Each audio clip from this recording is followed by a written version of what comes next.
Hi everyone, welcome to Miss Adams Teaches English Language and Literature A-Level. In this video, we're going to be taking a look at the eyewitness account from a young radio officer in World War I, which is taken from the Edexcel Voices in Speech and Writing anthology.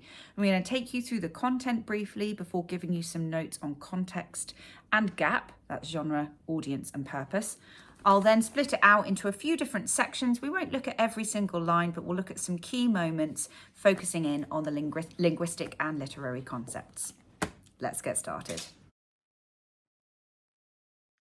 Okay, just having a quick look at the content of this piece. This memoir talks us through the experiences of a young sapper in World War I by the name of Nayland, and he gives us his experiences of arriving in France in 1917, very young, very inexperienced, very uncertain of what his role was going to be. And then he tells us more of the details about what the trenches were like, what his experiences were, particularly in trying to, he was a sapper, so he was an engineer, and his focus was on the wireless communications, and so the experiences of him actually trying to attach aerials up so that they would be able to communicate in the trenches, and some of the kind of attacks that were happening whilst that was going on. So it's quite a dramatic piece of writing. In terms of the context, what do we need to be aware of? We need to know that this young chap served between 1916 and 1919 in the Royal Engineers in the wireless section. Obviously, this is World War I. Sapper is the technical name for a soldier who was a technical engineer. Like I said, in this case, this is all about fitting wireless radios. Now, another sort of contextual factor that you might like to have a think about as you read this is the impact of World War I propaganda, and particularly on the impact on young people. This is a very young man. He is only just 18, and so when we reflect on some of his sort of desires about how he wanted to perform and present himself in the war, we might like to think about how propaganda of the time may have influenced him. Now, in terms of the gap, this is a little bit complex because this is a memoir, which basically means that in this case, it is an edited version of the diary. So he was obviously keeping diaries whilst he was experiencing it.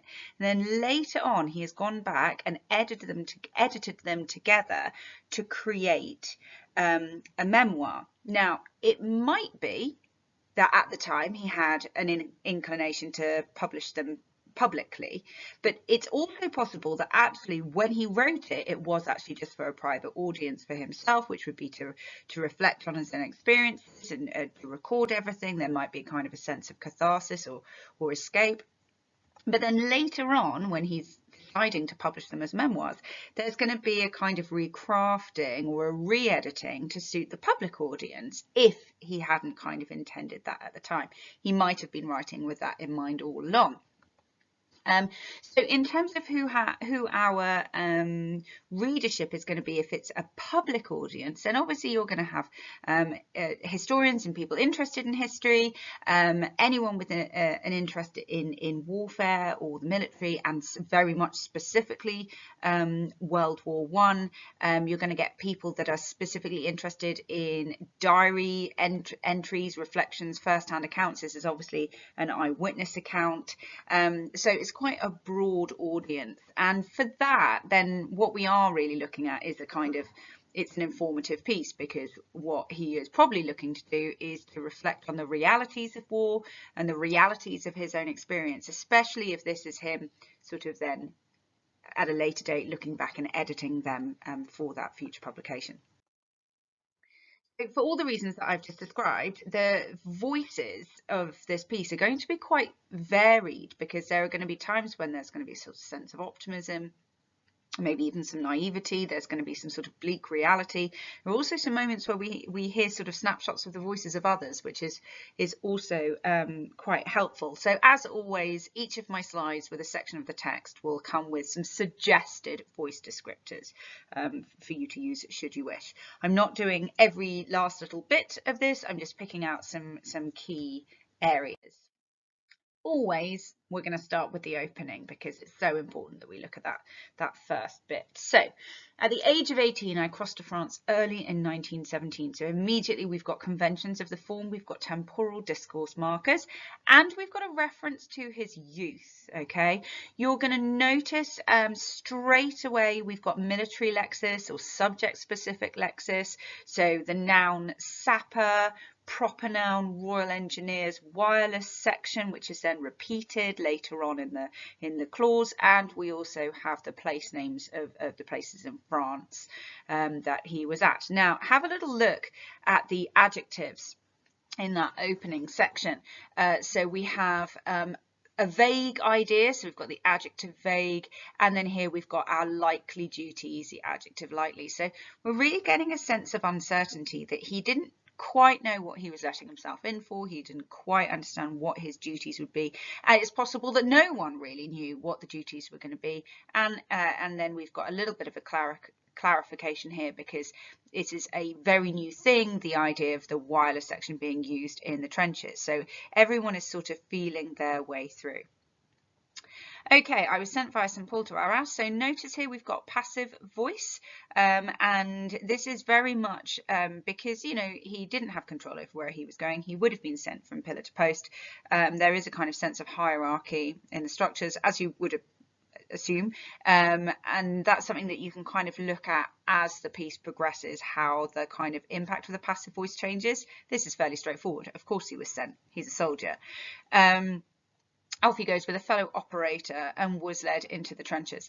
Now, this particular area, Reclincourt, was really notorious for having some of the worst trenches. They were known for the kind of the flooding and the dreadful conditions, which makes sense when we will look at the next bit in terms of the kind of harsh reality.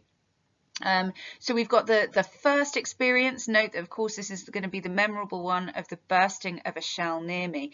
But look at this sort of naivety created here in this verb. I laughed at the frightened manner in which our guide flung himself down when the shell fell about 30 yards away. So there's a kind of naivety, you could almost argue a sort of arrogance. It certainly reminds us of the fact that he didn't quite know what to expect. And then we have, it was not long before I took to flinging myself down on such occasions. So note the juxtaposition between this sort of light-hearted humour and almost like mockery of the people trying to protect themselves, and then the realisation that how necessary it was. I'm quite interested in the way that the verb flung is repeated here. So we've got the past tense, guide flung himself down, so a dynamic verb again suggests a kind of sense of panic. And then we've got it here to flinging myself down, so it demonstrates that kind of understanding of the reality of the situation. So he's deliberately used the same verb to show that he is in the same boat as the guide at that point.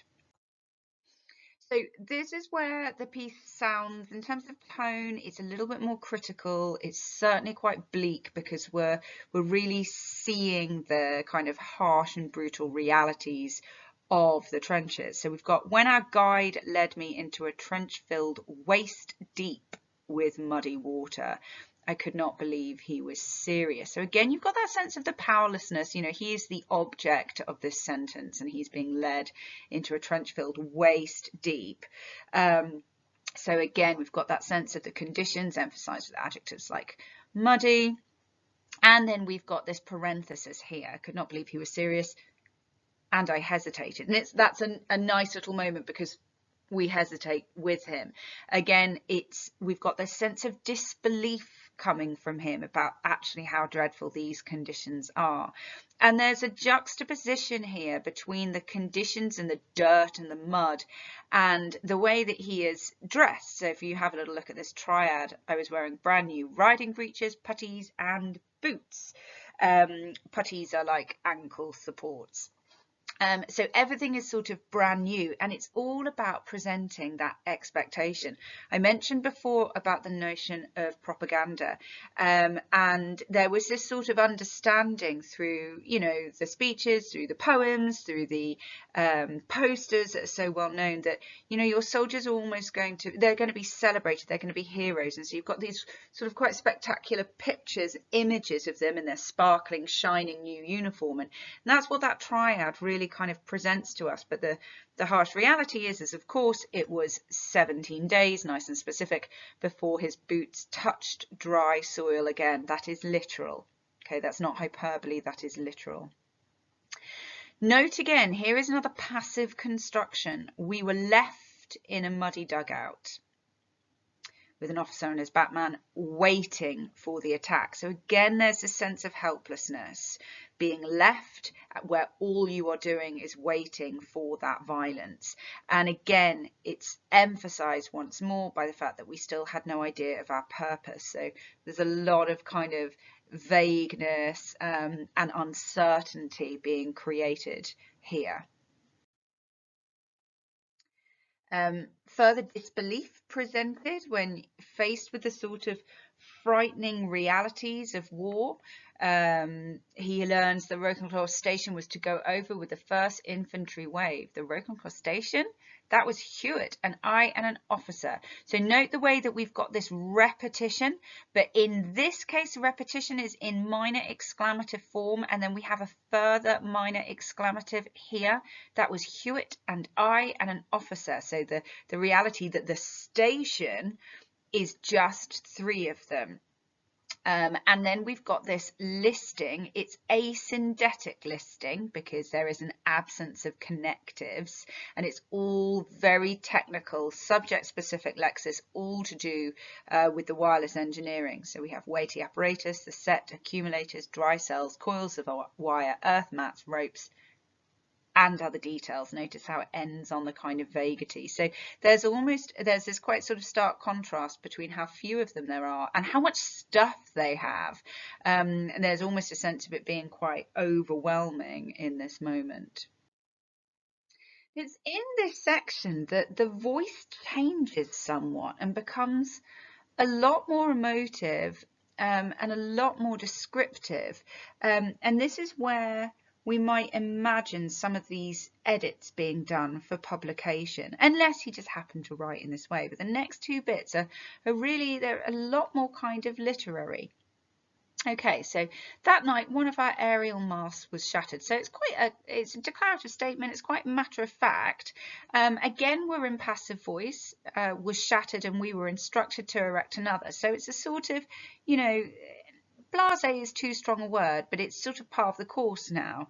The fact that an aerial mast was shattered, well, that's going to be through gunfire or whatever. It's a reminder of the danger, but he doesn't actually state that. We can just infer it. We had no reserve mast, but fortunately we found a large crucifix nearby.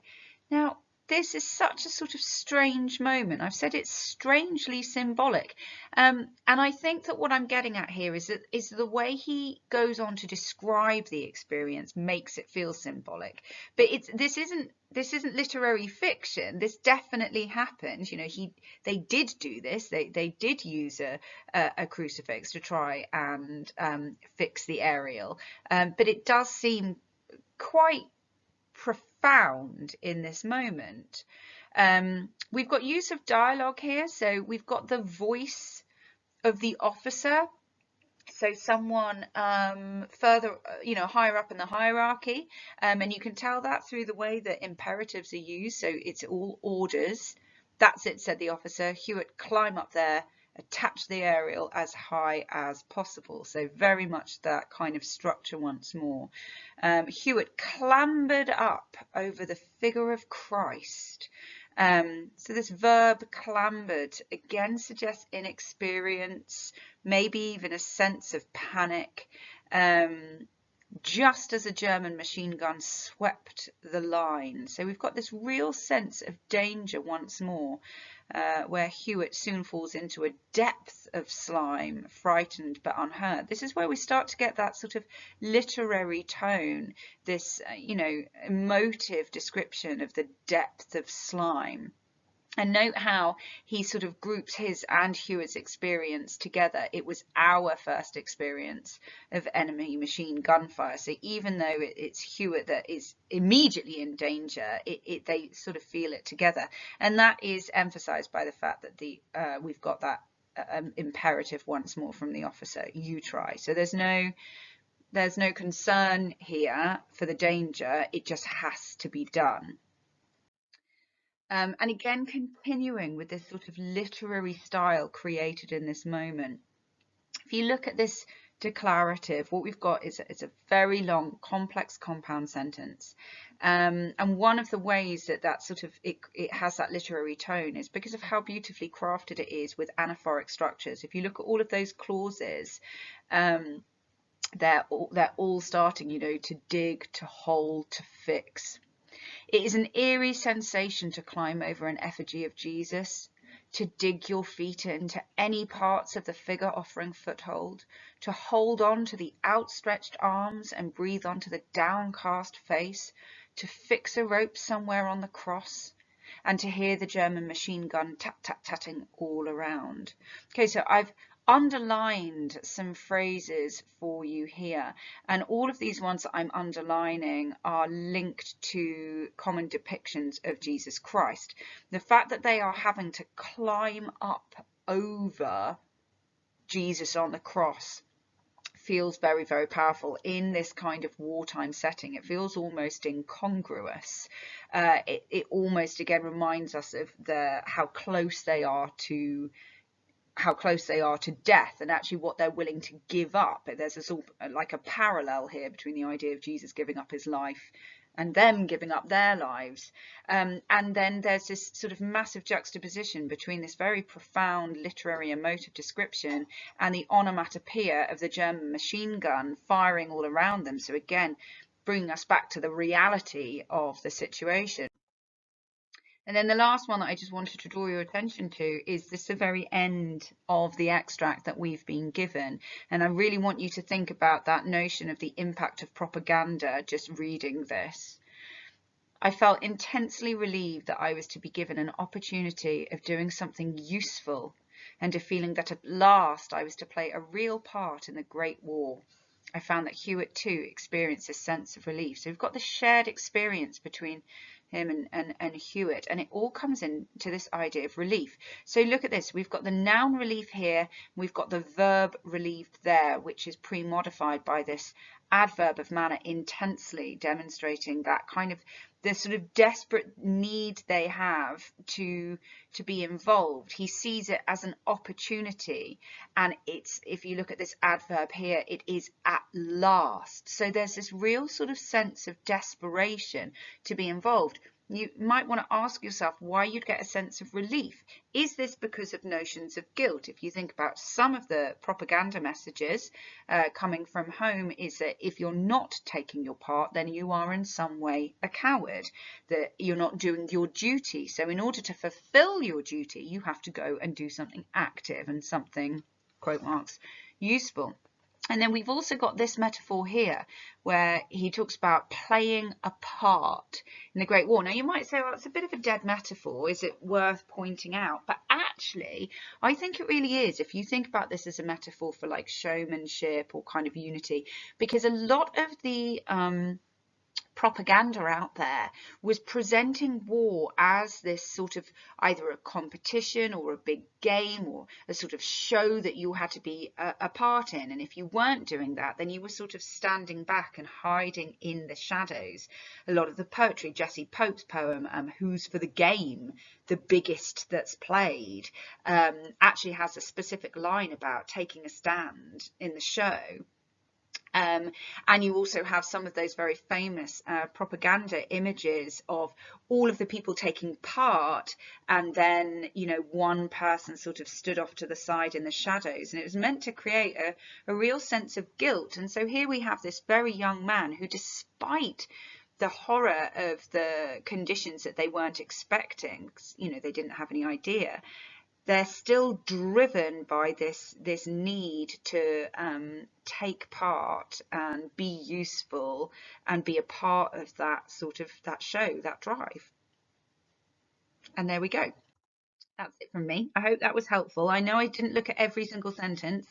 So if there are any parts of here that you'd like a little bit of help analysing, just drop me a line in the comments and I will get back to you. If you haven't subscribed already, please do so, and then you will get notifications of when the rest of the collection is ready for you. And if you have subscribed, thank you so very much. That's it from me. Thanks again. Happy revising.